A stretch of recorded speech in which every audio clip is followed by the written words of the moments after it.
Okay, we'll get started. Welcome everyone, and thank you for joining us this afternoon for this museum conversation, which is for the Palmer Museum of Art's special exhibition, A Way Through, Abstract Art in the 1940s.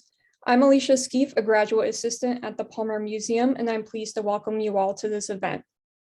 We will be having a question and answer period at the end of today's program, so if at any time you have a question, feel free to submit it using the Q&A feature, which you can find at the bottom of your Zoom screen. I will be monitoring these and I will be holding them to be answered by Adam at the end. I also want to make everyone aware that today's program is being recorded and will be available at a later date on the Palmer's YouTube channel. With that, I would like to now introduce our speaker and the curator of the exhibition, Adam Thomas, the Palmer's Curator of American Art. He will be speaking to us today about some of the paintings, drawings, and prints that are featured in the exhibition. So with that, I will now turn it over to Adam. Yes, thank you, Alicia, and welcome to you all. Thanks for being here. This is an exhibition that's organized by the Palmer Museum of Art here at Penn State, and is one in a series of American art exhibitions created through a multi-year, multi-institutional partnership formed by the Philadelphia Museum of Art as part of the Art Bridges initiative. This exhibition came about under pandemic conditions, so I'm incredibly grateful to our colleagues at the Philadelphia Museum of Art, in particular for their generosity and flexibility in navigating the loans. It follows on the heels of two previous collaborations with the Philadelphia Museum of Art, the exhibitions Bauhaus Transfers from 2019, and then the exhibition Mark Makers from 2021.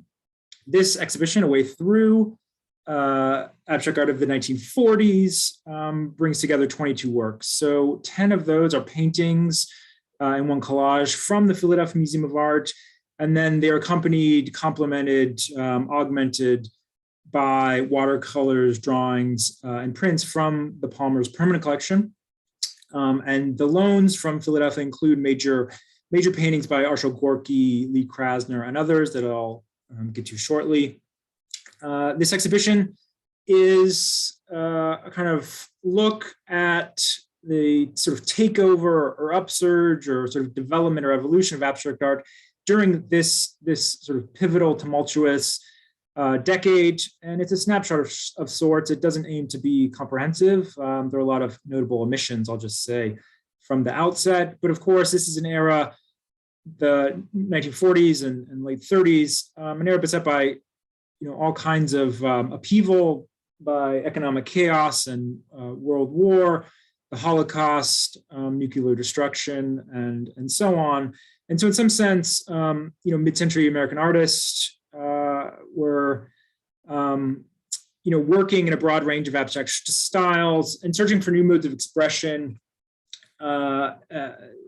experimenting, as a way to kind of offer a way through these very perilous times of the 1940s. There's a kind of succinct encapsulation of this sort of sentiment that I quite like, to paraphrase the artist Adolf Gottlieb. Abstract art was the only valid response to, quote, the neuroses, which is our reality.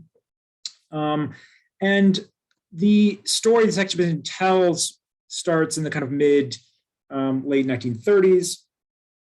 Many of the artists in the exhibition, Warner Drews, George L.K. Morris, Alice Trumbull Mason, and Charles Green Shaw, who you see here, were pivotal to the founding of the American Abstract Artist Group in New York in 1936. Notably, a lot of the early and founding and kind of key leaders of this organization included a significant number of women, and many of these artists' contributions are sort of too often neglected or overlooked. And I'll kind of return to this thread a bit later. But to begin with, kind of the earliest work in the show, this painting and relief by Charles Green Shaw, who had kind of shifted his career aspirations from writing to painting around 1930. And he really sort of takes up painting in the late 1920s and early 1930s, spending some years in Paris. Again, like a lot of the artists in the show, really sort of well steeped in the transatlantic cross currents of European modernism, particularly Cubism and Surrealism, that we'll talk more about here. Green, part of the circle of artists in New York around in the mid-1930s, around promoter, collector, artist A.E. Gallatin. You'll see his name on many of the credit lines for the objects in the exhibition, like this one here. Gallatin gave Shaw his first solo show in 1935 at his Gallery of Living Art in New York. This was a institution, gallery space that Gallatin had founded in 1927, and then it's later renamed the Museum of Living Art in the mid-30s. So Gallatin really kind of promoting and touting Shaw, among others, for doing important work in abstract painting in the mid-1930s. And this particular example here, Plastic Polygon, is really sort of typical of the work that he's producing in these years, Shaw, that is, these kind of flat, floating planes in this kind of stark arrangement here, sometimes considered or interpreted as these sort of extreme reductions of like the New York City skyline or New York City thoroughfares, kind of reducing or stripping down these sort of basic elements of urban infrastructure, steel, glass, concrete, and so on, to the kind of most basic geometric elements. And you see that maybe more explicitly in the shaped canvas that's in the Valchek Foundation in New York City. The sort of shape, contours on the upper register really sort of reminiscent then of the kind of step skyscraper. Again, these kind of depopulated block-like renditions of the New York skyline. I should just say one other thing, that the works that are bolded with the artist's name are the works that are featured in the show, and these sort of supplemental images like the work on the left here are not actually featured in the show, but are just brought in here to sort of hopefully help kind of illuminate some of the themes and threads that we're trying to explore here today. So the AAA, the American Abstract Artists Group, was sort of vitally important in help kind of carving out this sort of institutional space, this incubator of kind of ideas in Greenwich Village, as well as other kind of exhibition spaces. And they were really united in this kind of common purpose, their belief in kind of the importance of non-objective art and in the autonomy of the work of art, opening their first exhibition the following year after they formed here in the spring of 1937. In these photographs, you can see actually the work of Shaw in the upper image. And partly the formation of this organization was in response to this kind of watershed moment of the mid-1930s, a couple exhibitions in particular, one that was at the Museum of Modern Art, which had been founded in 1929, the exhibition Cubism and Abstract Art in 1936, that failed to include any American artists. So there was a sense that the activities and contributions and directions of Americans and artists in America were being kind of overlooked or elided by some of the kind of institutional promoters and kind of institutional figures like Alfred Barr and others. So these are photographs that you see on the left from that first exhibition I said in 1937 that was attended by some 1,500 visitors, and many people in kind of the press and so on were sort of stunned to realize that these are works by Americans, not Europeans. As I said, I think Shaw had his first show in 1935, thanks to A. Gallatin. And then Shaw, or rather Gallatin, also exhibits the work of George L.K. Morris in 1935 in the fall. Another of this tight kind of coterie of artists around Gallatin that sometimes earned them the moniker the Park Avenue Cubists, partly because of their sort of financially and socially privileged backgrounds in New York City. So this work, again, another one from the Philadelphia Museum of Art here, composition characteristic of Morris's kind of painting style that incorporates these sort of hard edge, interlocking, angular planes. And Morris was particularly influenced by the sort of juxtaposed fragments and kind of flattening effects of synthetic cubism. And he was also active in the 30s and kind of into the 40s as a critic and a writer, sort of espousing kind of new tenets of modernism and espousing kind of abstraction as a sort of way forward. To some extent, his sort of position as a kind of authority or sort of voice or kind of spokesman within kind of artistic critical discourse in the 40s is sort of ceded to the art critic Clement Greenberg when he, that is Morris, relinquishes his position as the sort of chief art critic of the Partisan Review in 1942. And there's this kind of spat between Greenberg and Morris about the sort of value of, what is sometimes called, I guess, kind of late Cubism, the school of Paris, perhaps, the influence in America of the likes of Pablo Picasso, George Braque, Friedlin, Leger, and others, that Greenberg, for one, saw as exhausted and sort of tired, and Morris was kind of actively, aligned with. And you see that kind of influence in his work, and then also in the work of his wife, who is, again, kind of part of this quartet of artists that included Shaw and Gallatin and Morris, that were sort of close New York-based artists.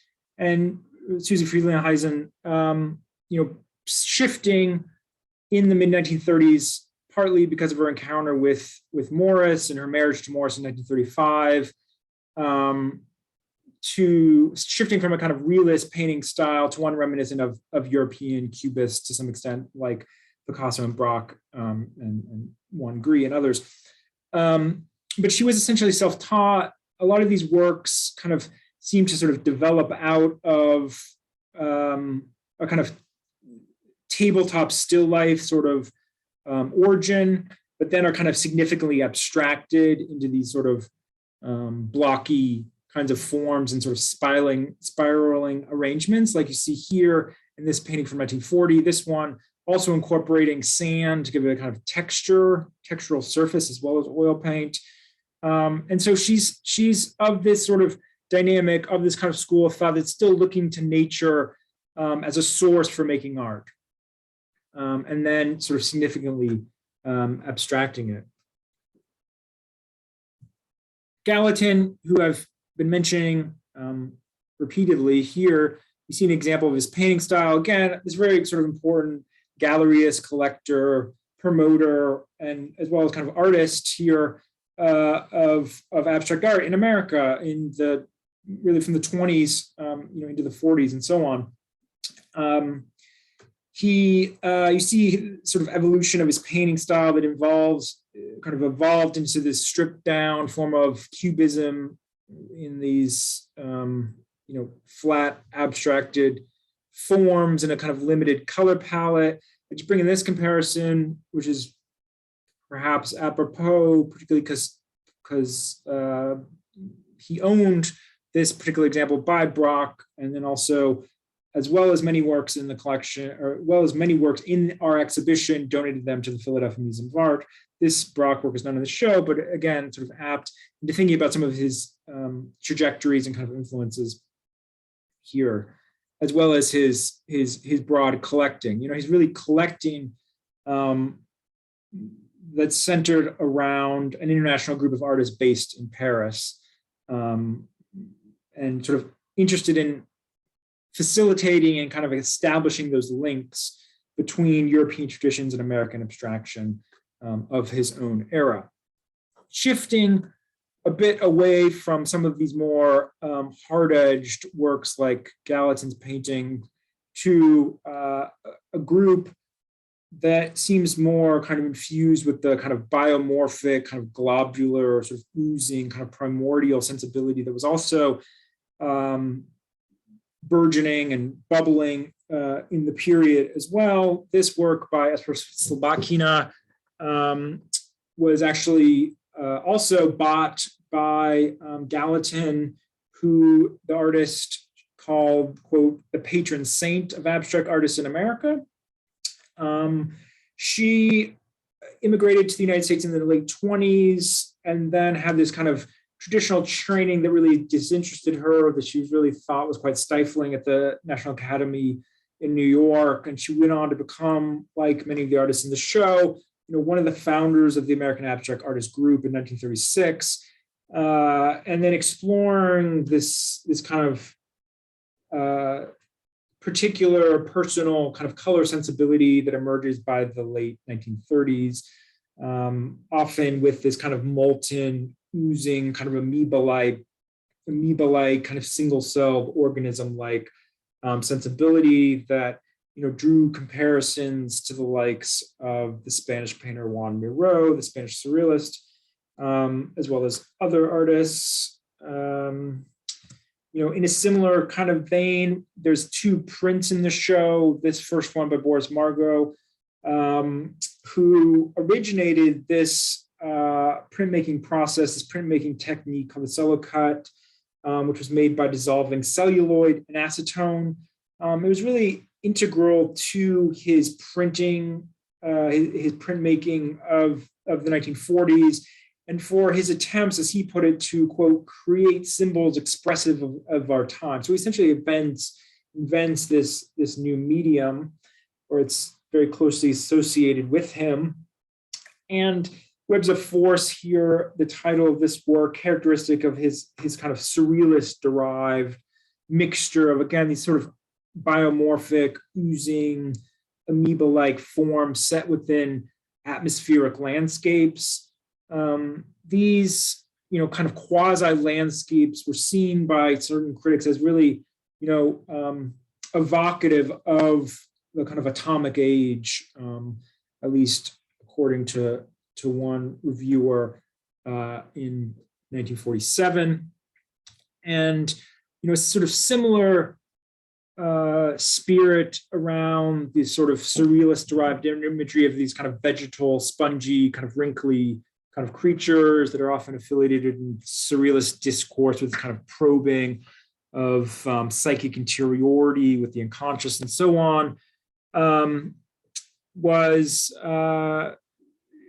you know, example like this by Mina Citron, who had begun her career as a realist painter in the 1930s, and then by the mid-1940s really kind of embracing abstraction. And a lot of these European kind of modernist currents, facilitated by, you know, expatriate emigres, artists and intellectuals in New York City, of course, in these years, that she encountered at the experimental printmaking workshop Atelier 17 in New York. This was a workshop that was, you know, headed, run by William Stanley Hayter.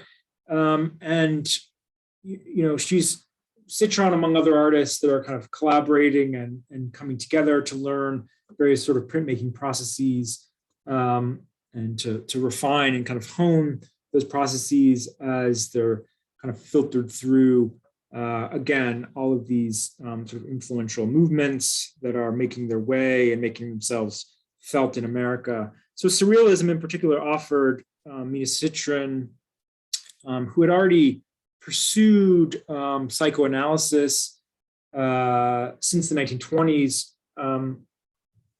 artistic techniques to kind of access the unconscious mind. And then even this particular example is often thought of or read or understood in relation to these kind of themes of refuge and threat that relate to her own personal struggles with her domineering family members, not to reduce everything to biography. Boris Margot shared a studio with Arshile Gorky in the late 1930s, and we're fortunate to have this late Gorky painting on view in the exhibition, probably one of his last paintings before his suicide in 1948. As a refugee from the Armenian genocide, he fled to the United States in 1920.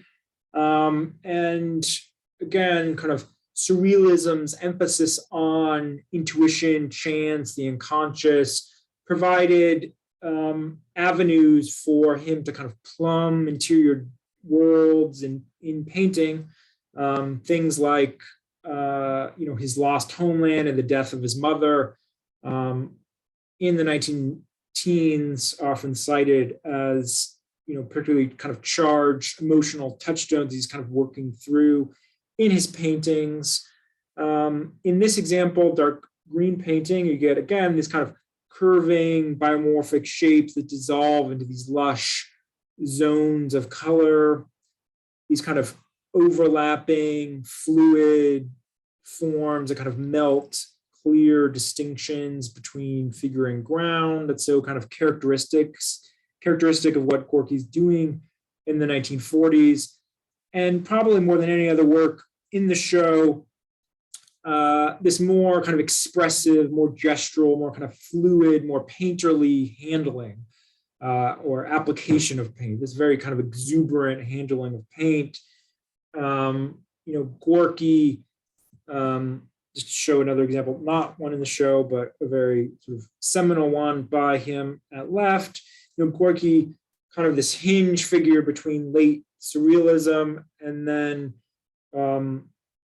what would become abstract expressionism of the early 1950s, combining these kind of biomorphic forms from the Spanish painter Juan Miró, for example, and these kind of saturated zones of color that hark back to someone like Kandinsky, maybe, also with these kind of transparent paint layers, really kind of looking forward, as well as becoming or standing as a kind of apotheosis of the lessons of kind of surrealist art making here. Let's see here. So Alice Trimble Mason studied with Arshile Gorky in New York City in the late 1920s, and was very influenced by her writes of his sort of enormous impact on her kind of thinking about abstract art. And she's already by kind of 1930 making non-objective works around these years. She participates, like so many artists in the show, in the formation of the American Abstract Artists in 1936, this organization, and in the subsequent management of the organization in a variety of capacities, including as treasurer in the late 30s, and then as secretary in the 40s, and later in the 60s as the president. The organization still exists today. This painting, really this kind of elegant, I think, interplay of these, organic shapes that are joined by and kind of energized by this network of looping black lines.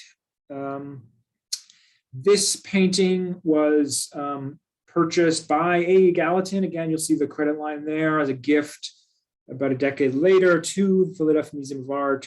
Mason was, sort of sponsored by Gallatin and given her first show, her first solo exhibition at Gallatin's Museum of Living Art in New York in 1942. And she talks, in her writings on art, she talks, I guess I think of a 1938 tract that she writes where she stressed the kind of experimentation with materials that was really important to her, really important to the kind of artists of her age. And this importance of really kind of keeping a sense of wonder alive, and the way sort of art was helpful to sort of do that, and creating new worlds, new possibilities. And she writes of abstraction as allowing for a kind of magic, her word, of, quote, textures, colors juxtaposed to force, intensities. And she's maybe undergoing something of a reappreciation. There was a 2019 publication, a large publication devoted to Alice Trumbull Mason. And it's nice to see that. She is also the only artist with 2 works in our exhibition. There's a print that's in the Palmer's collection that we're happy to show as well from the later part of the decade. So we get an example of her painting, but also her printmaking. She was a very active printmaker in the 40s in particular, had an affiliation with the Atelier 17 studio. And you get this kind of meandering but purposeful line here, kind of working its way behind those floating kind of maze-like rectangles of different sizes there as well. And in both these works, I think in the painting and the later print, it's kind of unclear and intriguing how these kind of planes exist in relation to one another. And this is, I think, one of her sparest prints. And in maybe contemplating or studying works like this, it's interesting to maybe think about the ways in which she might anticipate kind of minimalist or kind of color field painting of a few decades on, thinking kind of the 1960s and 70s, this kind of reductive aesthetic. An artist like Ad Reinhardt, for one, will laud her in the 1960s as a kind of forerunner for art that is to come. Irene Rice Pereira here with these really kind of sharply defined lines and sort of geometric structure that's so typical of this kind of phase of her career, with this sort of surface of pigment that's kind of slightly raised from the support there of the canvas. And she's often, to, I guess, maybe foreground some of the kind of gender politics that were at work in this very masculine, very kind of sexist art world of the 30s and 40s. As she does in this painting, she often only signed her name using her first initial to kind of avoid the sort of gender pigeonholing. So people would be, or critics or other viewers wouldn't necessarily deny her attention as a woman. She was quite inspired by the curricula of the Bauhaus, the German school known as a forward-thinking advanced laboratory for art and design. So she was very kind of experimental with industrial materials, using unusual paints, glass and plastic, for instance, and also kind of allied with the Bauhaus. She took seriously the idea that art, and particularly kind of abstract art or non-objective art, could speak to social causes, or that art could kind of help mold society. Unlike Pereira, Warner Jews actually studied at the Bauhaus. German artist, first in the early 1920s at the Weimar Bauhaus, and then later the Dessau Bauhaus in the later 1920s. I think he studies with Kandinsky, among other artists, and is kind of key to the Bauhaus's emphasis on the kind of integration of arts and art as an agent of social transformation to some extent. The kind of Bauhaus emphasis on trying to understand the way aesthetics can kind of be a part of contemporary civilization, to put it maybe somewhat simply or crudely, but makes his way to America and is quite a prolific painter, but also a printmaker, particularly in the realm of color woodcuts. He comes into kind of close study of the technique of engraving, I believe, in the studio of Stanley William Hayter and Atelier 17 in New York. Again, that experimental printmaking workshop that I've mentioned that relocated from Paris to New York at the start of World War II, perhaps for obvious reasons. The studio stayed in New York City, I believe, until 1955. And Drew's, is really,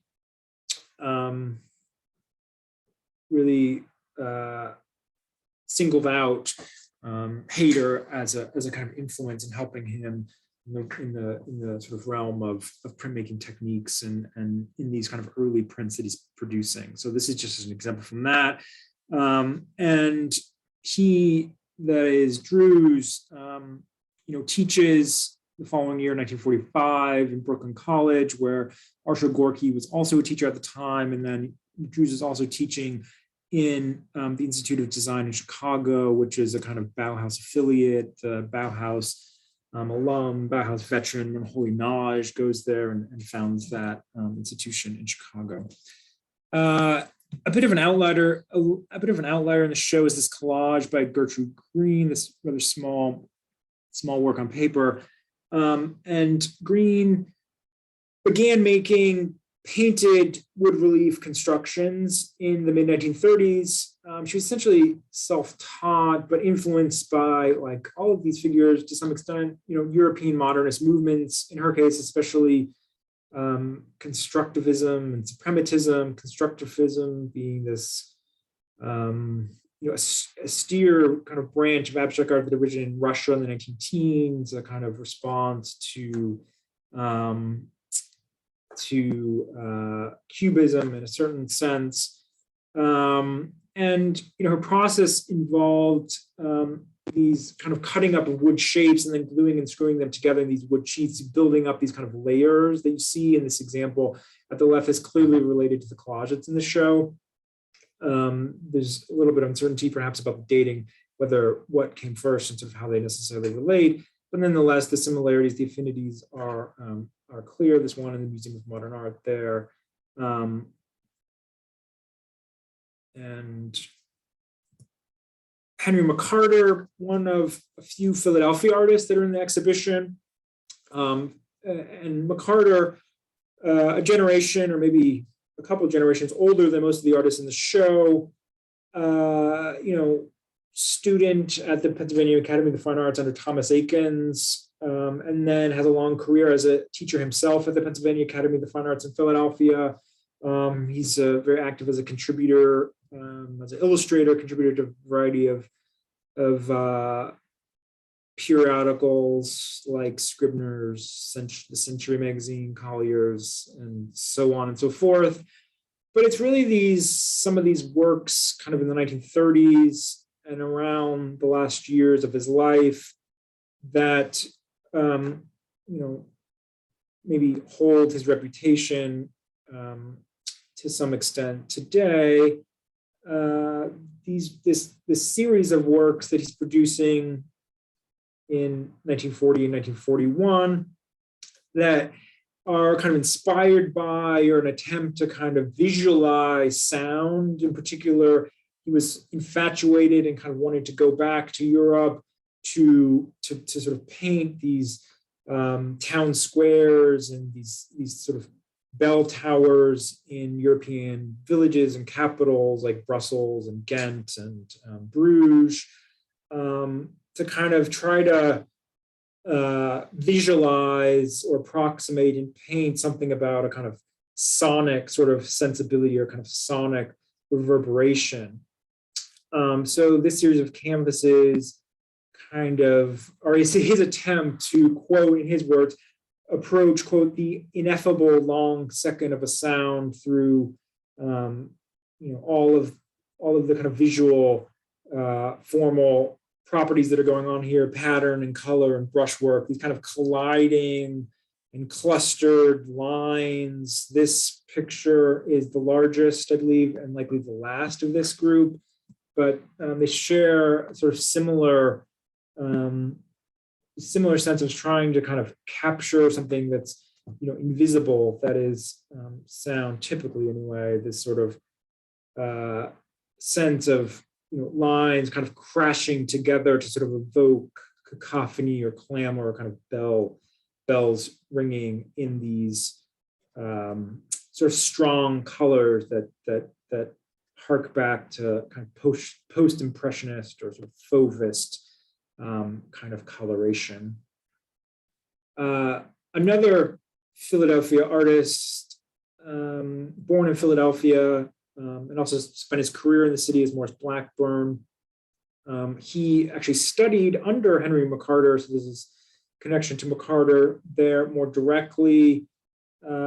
He was also the subject of a 2017 exhibition at the Palmer, and was a printmaker as well as a painter. And I think his watercolors aren't quite as common as some of his paintings and prints. So we're sort of delighted to have these very small, watercolors on view. He's sort of paying attention to the way I think colors kind of emerge and kind of recede, and to kind of unusual maybe color harmonies when sort of placed in combination or adjacency.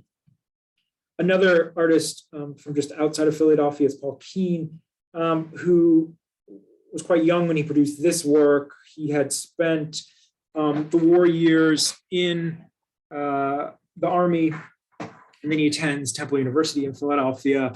When he returns home, he graduates in 1948. So this is kind of the really early cusp of his career. This kind of delicate arrangement of curved lines and sort of heightened through seeming kind of smudging or almost kind of erasure effects that somehow suggest a kind of schematic body or kind of a body in motion.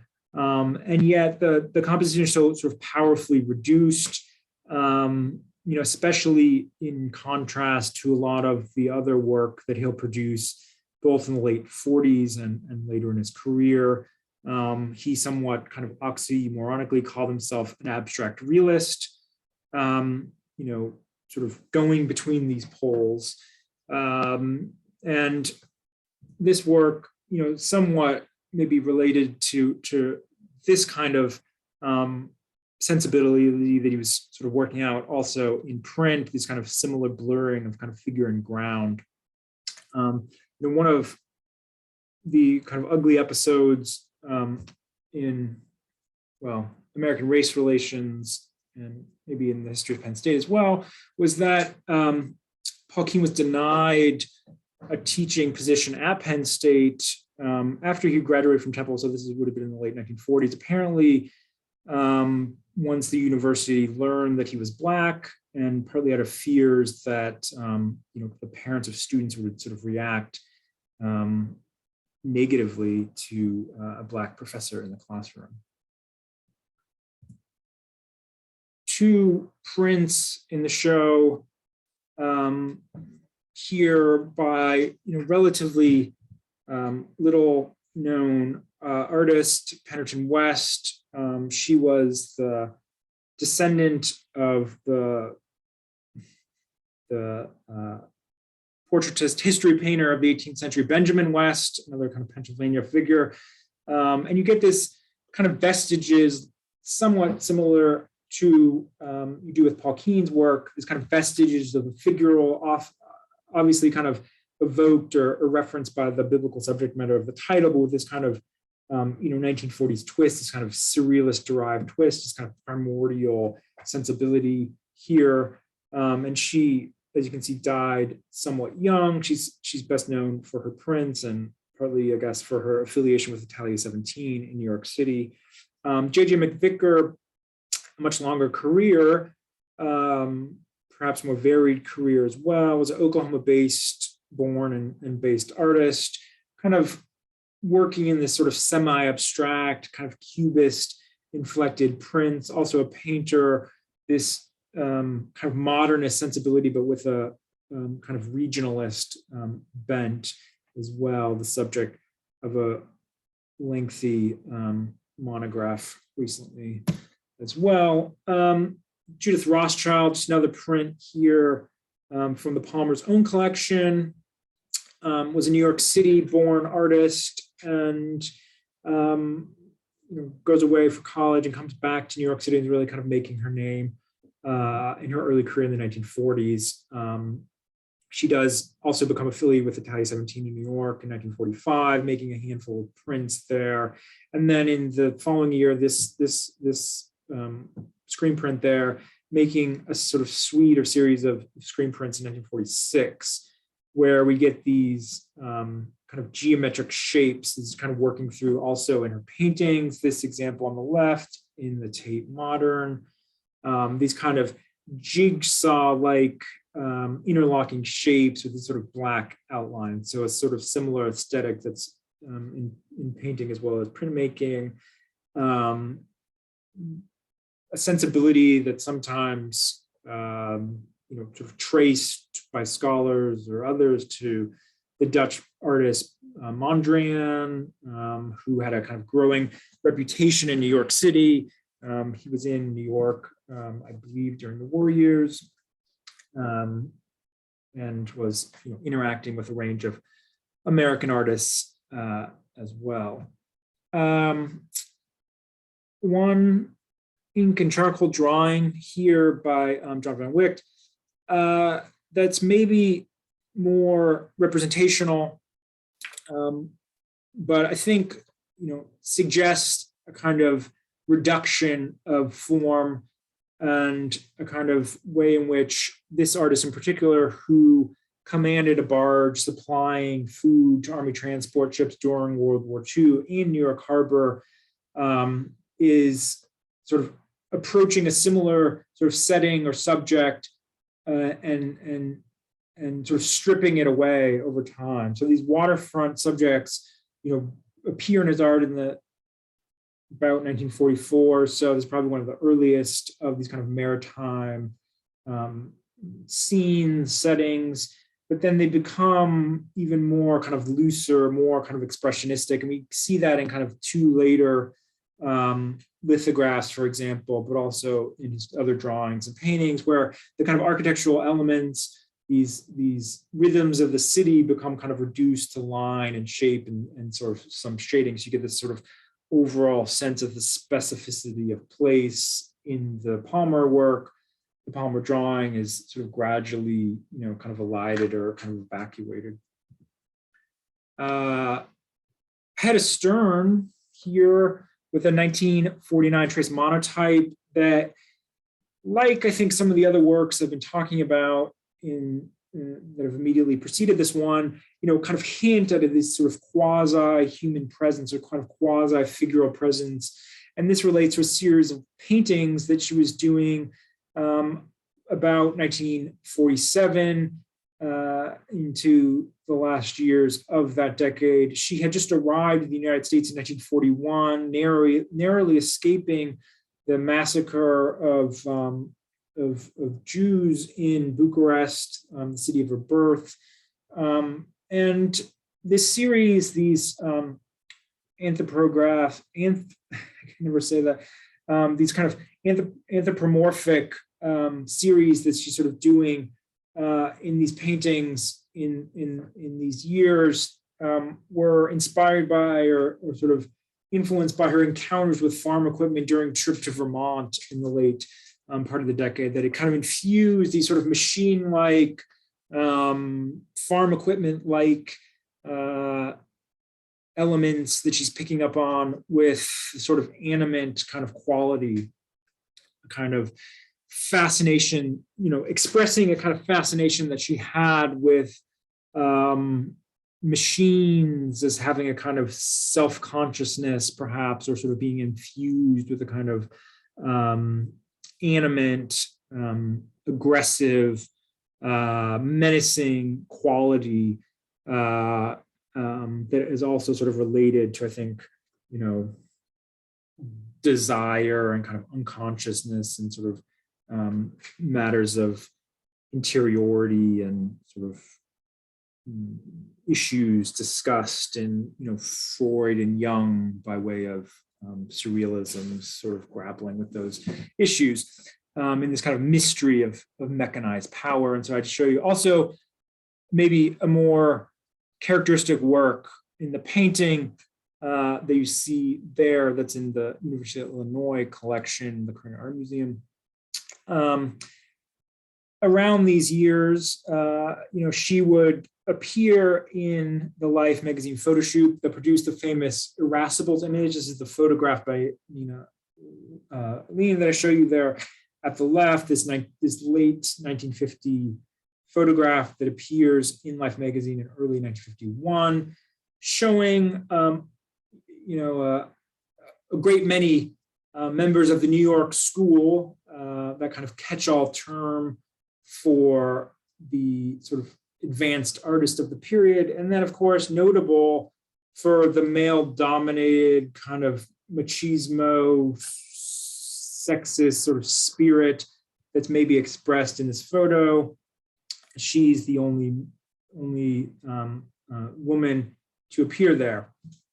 And you get all the kind of marquee names, the William de Kooning and Mark Rothko and Barnett Newman and Jackson Pollock, of course. And so speaking of Jackson Pollock, I'll just conclude with this painting by Lee Krasner. Krasner, often overshadowed as the wife of Jackson Pollock.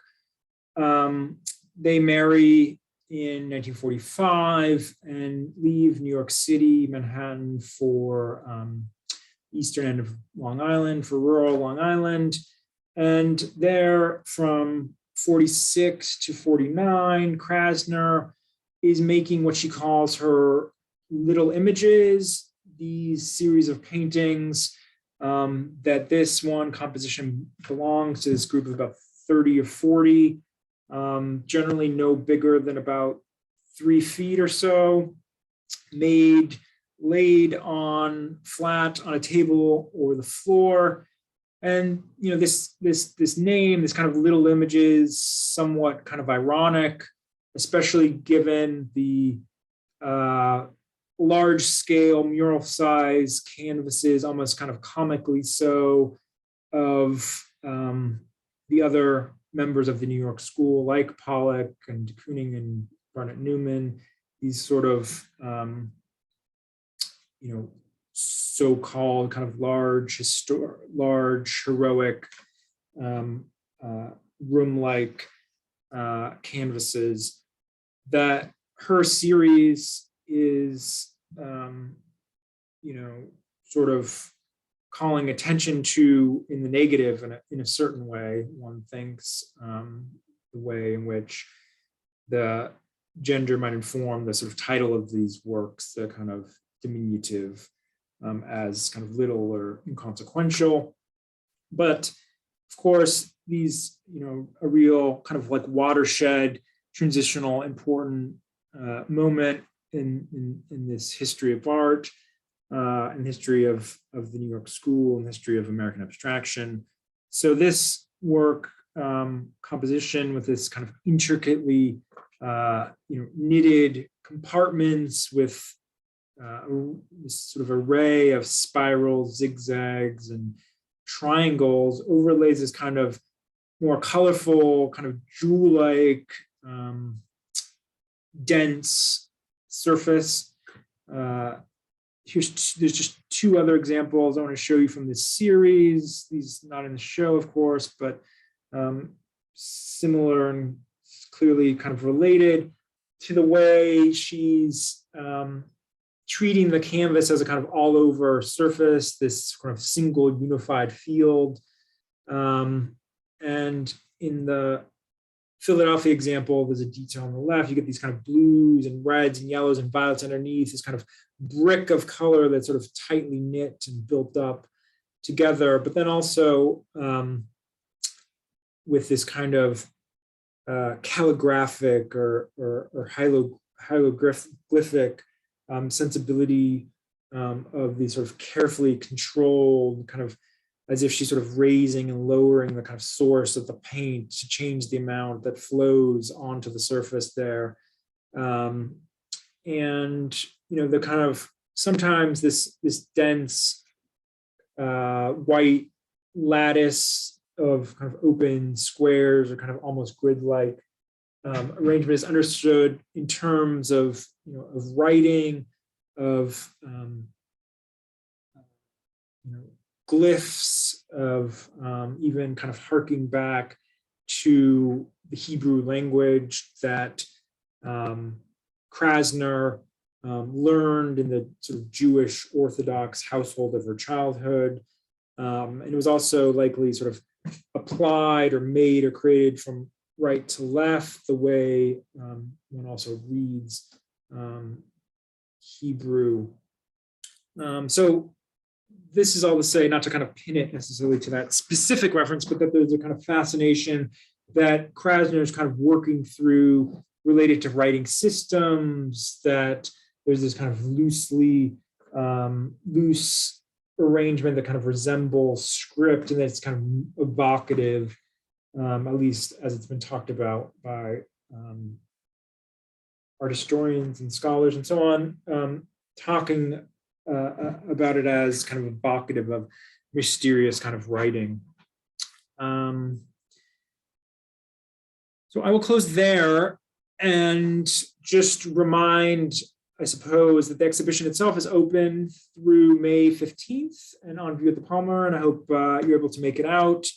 I also just want to plug one other follow-up lecture by Dr. Pepe Carmel. He's a professor at New York University that's coming up next month, February 10th, that's sponsored by the Palmer, but also primarily, I think, by the art history department.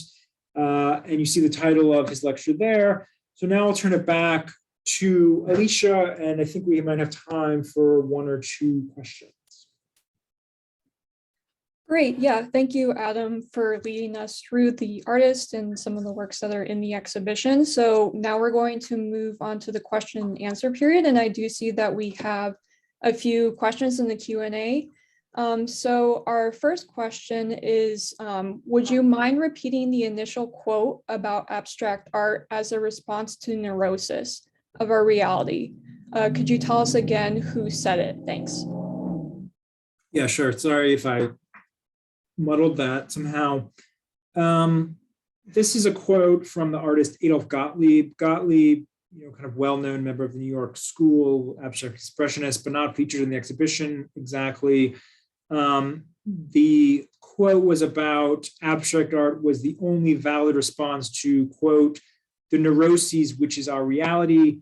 That kind of neuroses, I think, referring to the kind of world historical situation of the post-war period, the Holocaust, the massive technological destruction wrought by things like the atom bomb, fascism, and just the general tumultuousness of the period. So hopefully that helps clarify a little bit. Again, the quote, the neuroses, which is our reality. Thank you. So we have another question, and it's from Jason. He said, how did some of these artists who painted for decades after the 40s view works painted during that period? What other art forms did they later pursue? Yeah, I don't know. I mean, it's hard to generalize, I guess. It would depend on the specific artist. I guess I think of, your question makes me think of some of these kind of debates in the 1940s and 50s about the sort of utility, I'm not sure that's the right word, but the influence and adherence to and defense of, the so-called School of Paris that, the likes of George L.K. Morris and Susie Friedlin couldn't really shake. On the other hand, it feels to me like someone like Alice Trumbull Mason had a much more kind of exploratory and kind of varied career that sort of took her into new directions and kind of new territory in subsequent decades, into the 60s. So again, I think it's a little bit difficult to generalize. I mean, every artist has their own kind of specific path, and these artists have a lot of differences in subsequent decades as well. Okay, great. I don't see any other questions in the Q&A, so we're going to wrap up our program. Thanks again to Adam for answering the questions and also presenting this museum conversation for us today. I hope that if you're able to, that you guys can go out and see the exhibition in person, which, as Adam said, will be on view until May 15th. So thank you again for coming to our program, and we hope that you all have a wonderful evening.